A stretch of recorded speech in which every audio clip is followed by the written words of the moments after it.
Hello world!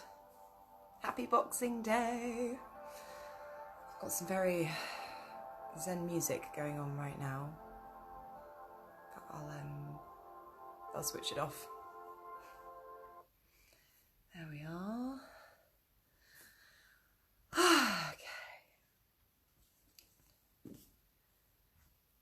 Let's wait for a few peeps to come on. Hello!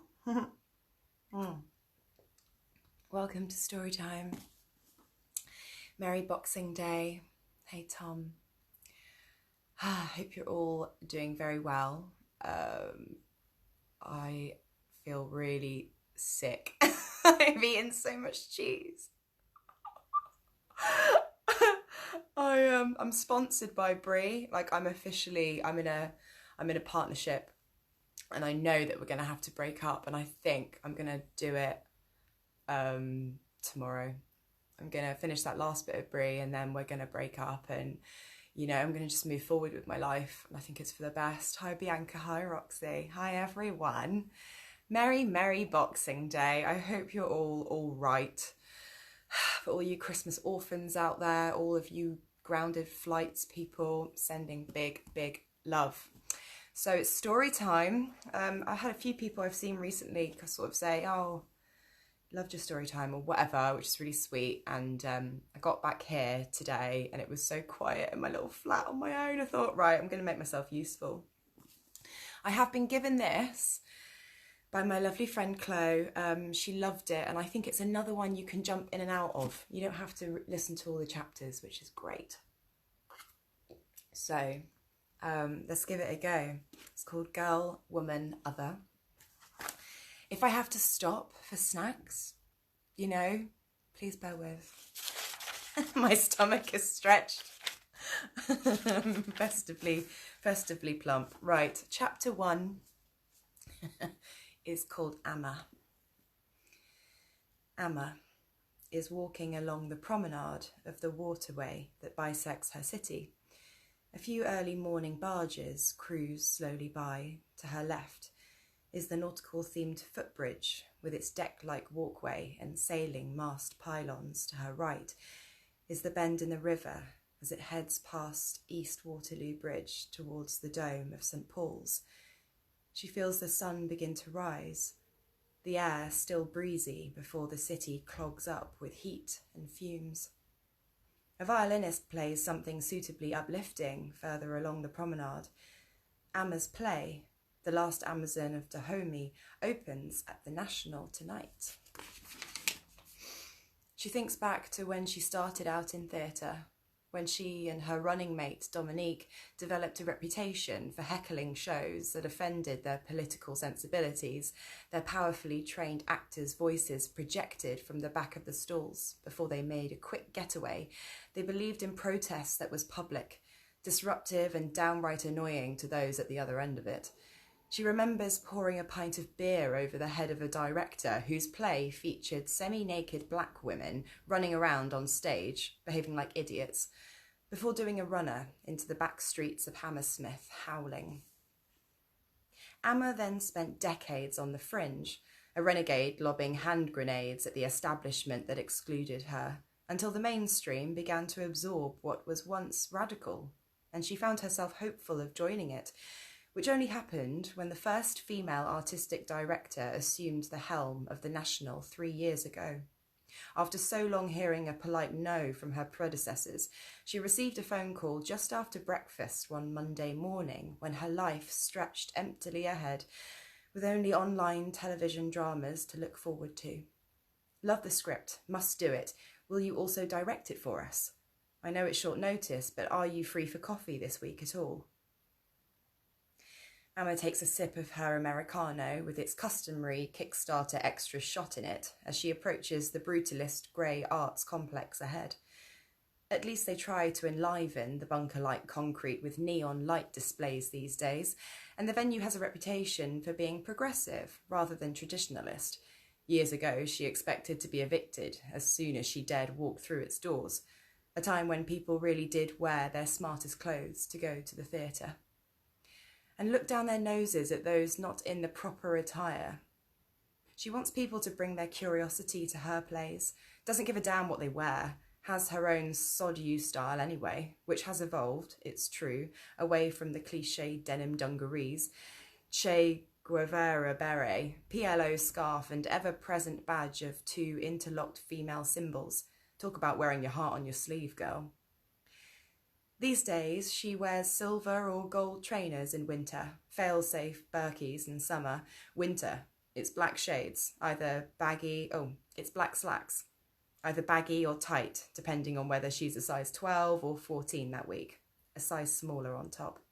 Summer, it's patterned harem pants that end just below the knee. Winter, it's bright asymmetric shirts, jumpers, jackets, coats. Year-round, her peroxide dreadlocks are trained to stick up like candles on a birthday cake. Silver hoop earrings, chunky African bangles, and pink lipstick are her perennial signature style statement.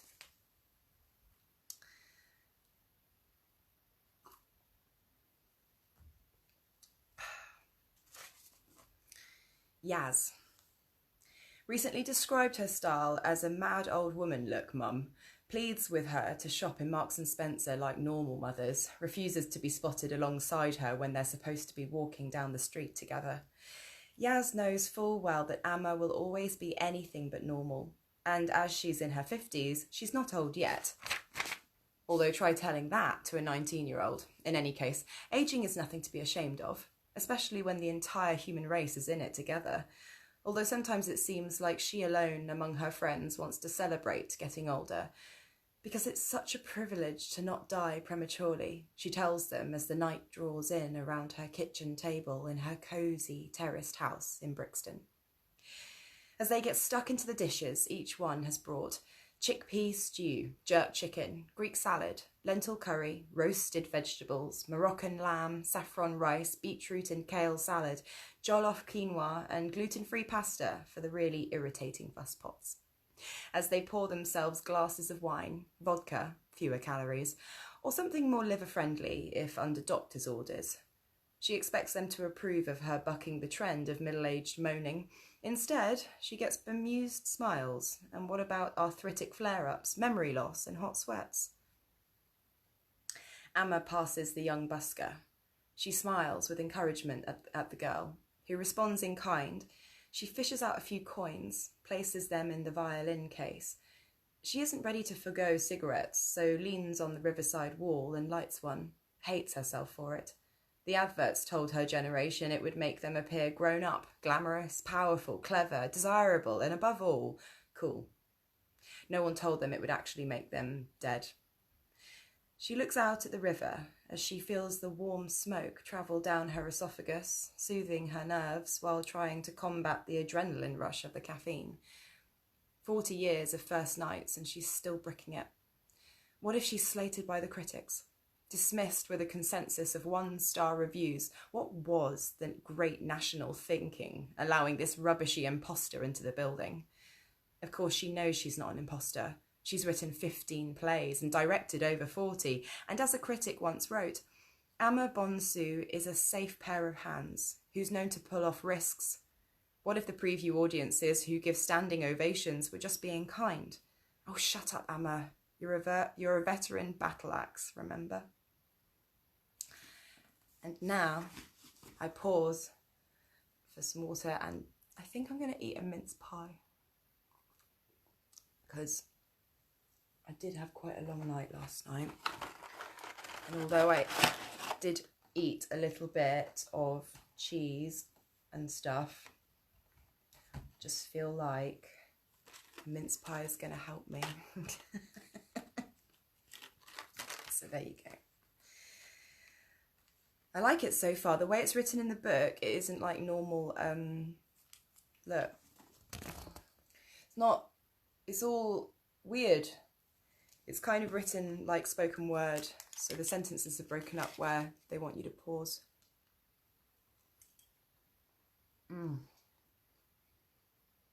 Yeah. Hi, Mark. Hope you're all doing good.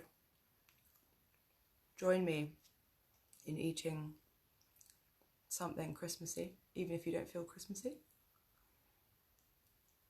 Okay. Yeah.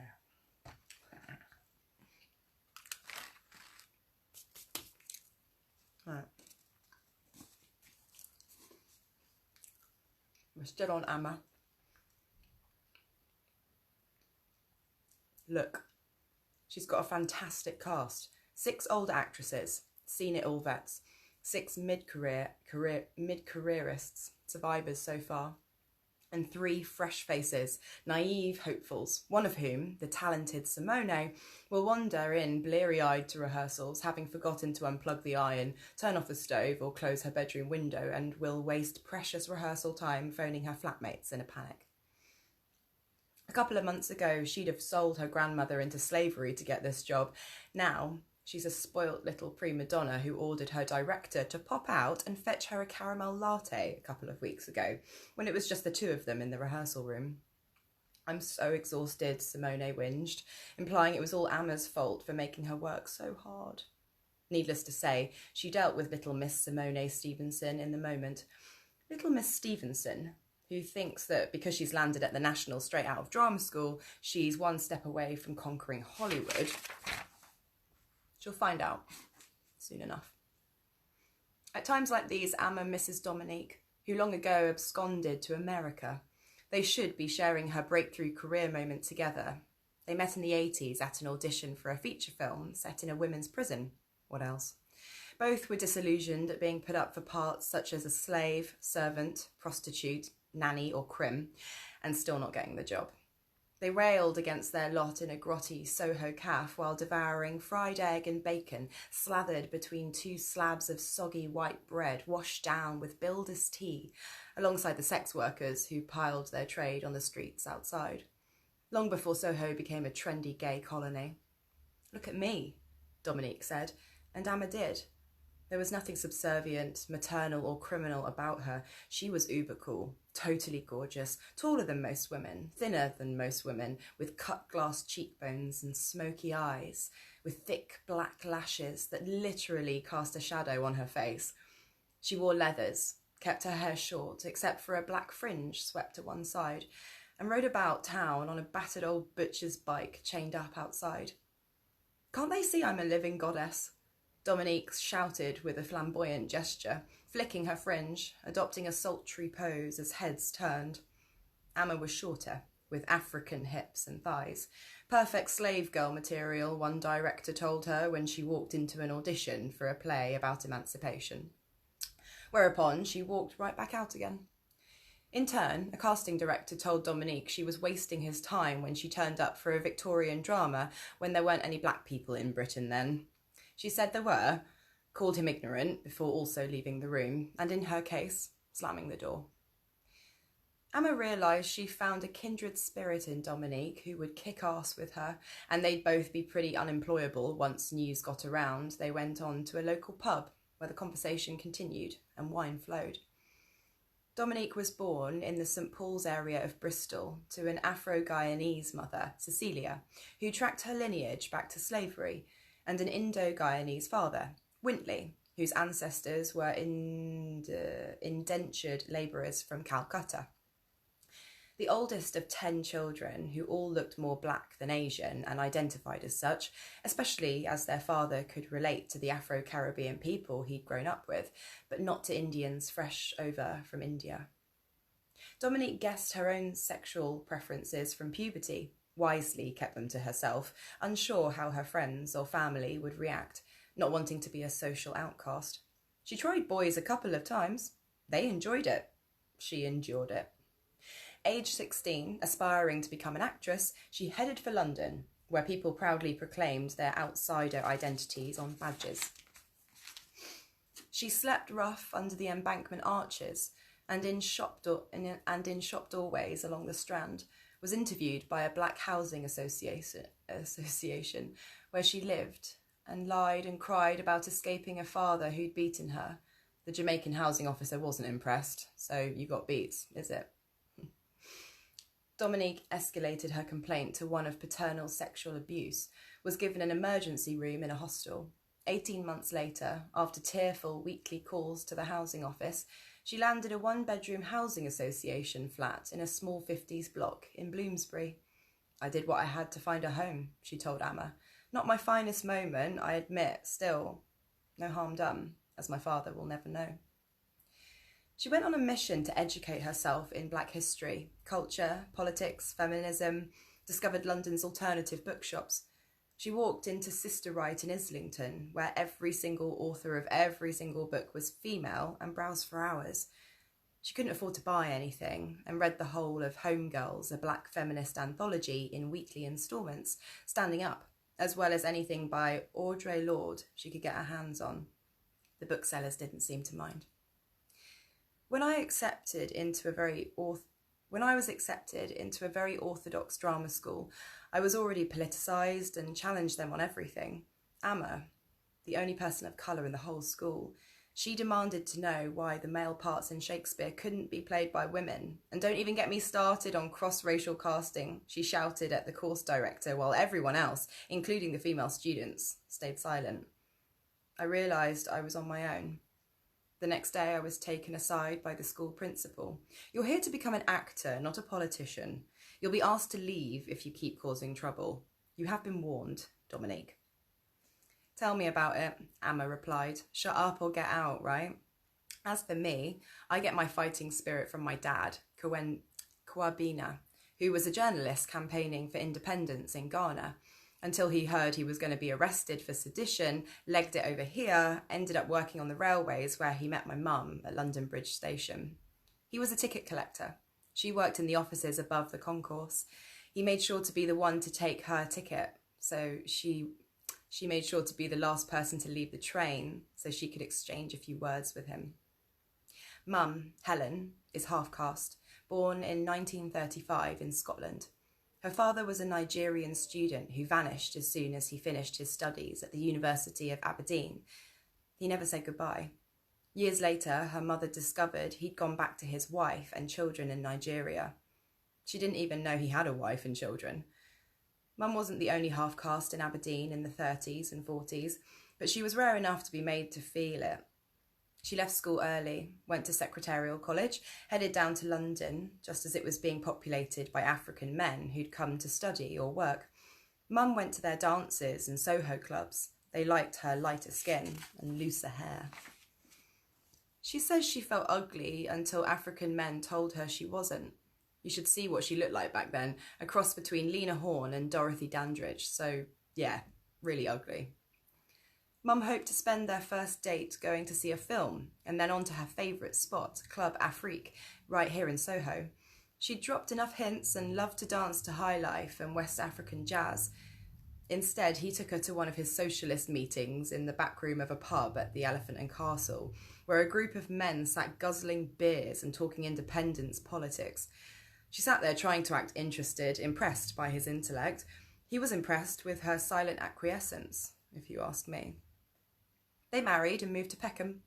I was their last child and first girl, Amma explained, blowing smoke into the already thickening fog of the room.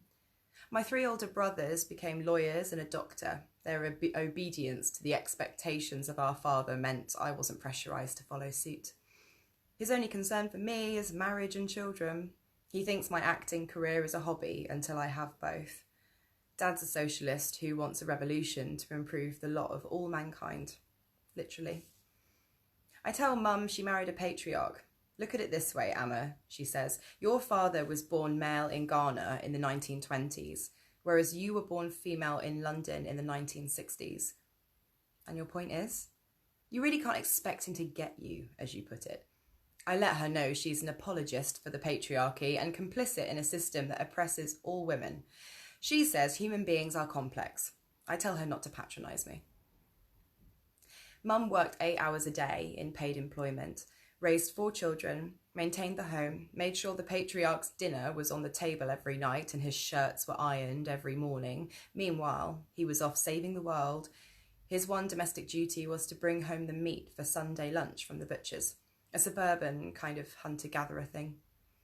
I can tell Mum's unfulfilled now we've all left home because she spends her time either cleaning or redecorating it. She's never complained about her lot or argued with him, a sure sign she's oppressed. She told me she tried to hold his hand in the early days, but he shook her off, said affection was an English affectation. She never tried again. Yet every year he gets her the soppiest Valentine card you can buy, and he loves sentimental country music, sits in the kitchen on Sunday evenings listening to albums of Jim Reeves and Charlie Pride, tumbler of whiskey in one hand, wiping tears away with the other. Dad lives for campaigning meetings, demos, picketing Parliament and standing in Lewisham Market selling the Socialist Worker. I grew up listening to his sermons during our evening meal on the evils of capitalism and colonialism and the merits of socialism. It was his pulpit and we were his captive congregation. It was like we were literally being force-fed his politics. He'd probably be an important person in Ghana if he'd returned after independence. Instead, he's president for life of our family. He doesn't know I'm a dyke. Are you kidding? Mum told me not to tell him. It was hard enough telling her. She said she suspected when pencil skirts and curly perms were all the rage and I started wearing men's Levi's. She's sure it's a phase, which I'll throw back at her when I'm 40. Dad has no time for the fairies and laughs at all the homophobic jokes comedians make on telly every Saturday night when they're not insulting their mother-in-law or black people. Amma spoke about going to her first black women's group in Brixton in her last year at school. She'd seen a flyer at her local library. The woman who opened the door, Elaine, spotted a perfect halo of an afro and her smooth limbs were clad tightly in light blue denim jeans and tight denim shirt. Amma wanted her on site, followed her into the main room where women sat on sofas, chairs, cushions, cross-legged on the floor, drinking cups of coffee and cider. She nervously accepted cigarettes as they were passed around, sat on the floor, leaning against a cat-mauled tweedy armchair, feeling Elaine's warm leg against her arm. She listened as they debated what it meant to be a black woman, what it meant to be a feminist when white feminist organisations made them feel unwelcome, how it felt when people called them nigger or racist thugs beat them up, what it was like when white men opened doors or gave their seats on public transport for white women, which was sexist, but not for them, which was racist. Amma could relate to their experiences, began to join in with the refrains of, "We hear you, sister. We've all been there, sister." It felt like she was coming in from the cold. At the end of her first evening, the other women said their goodbyes and Amma offered to stay behind to wash up the cups and ashtrays with Elaine. They made out on one of the bumpy sofas in the glow of the street light to the accompaniment of police sirens tearing by. It was the closest she'd come to making love to herself. It was another coming home. The next week, when she went to the meeting, Elaine was canoodling with another woman and blanked her completely.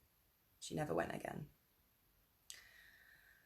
Ooh, little pause to say I didn't know what this book was about and I didn't know about the language in the book, so I didn't do a trigger warning on some of those words just then. So just want to say that, and yeah, I'm still going to read it, but feel free to duck out if it's not for you, I'm sure it's not going to be like that throughout anyway. I'm going to eat some more of my mince pie because yeah.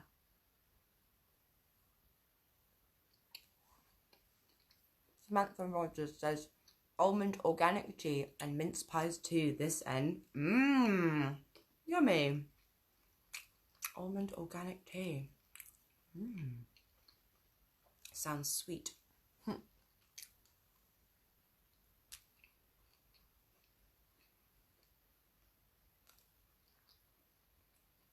And I didn't know it was going to be about actors either. Being an actor myself, it's always interesting to see the plights of other performers. Yummy, yummy.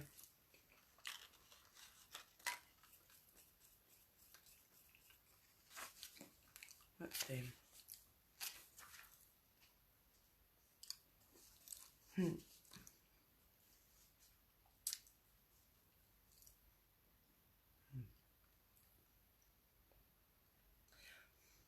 Emma and Dominique stayed until they were turfed out, had worked their way through numerous glasses of red wine.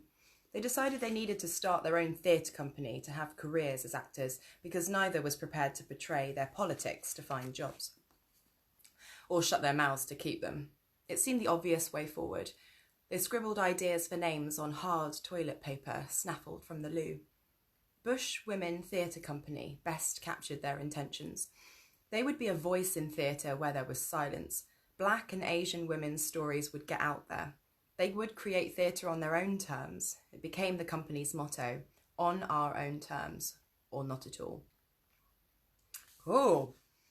End of section 1 of chapter 1. I think there's like 3 sections in each chapter.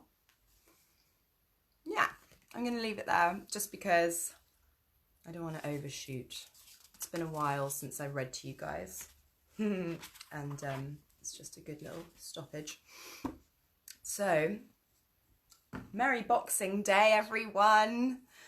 I'm glad to have a book to read again to you guys. It's a story, but it's actually also real life. So it's it's both fiction and non-fiction, I suppose. Or maybe it's just non-fiction, but it feels like a storybook. Anyway, just shut up, Tam, and eat your mince pie. Good. So I need to edit the event. It's all right, Roxy. It's my pleasure to put what days I'm going to read, but I'll make sure I do it at the same time at 7:45 for like half an hour or so. And I hope you're all well. And if you're not well right now, I hope you're okay and you get better soon. And yeah, I don't know about you, but I dropped all expectation this Christmas and it felt really, really good. No pressure, eh? We're just doing our best. Yeah, all right. Big love. See you later.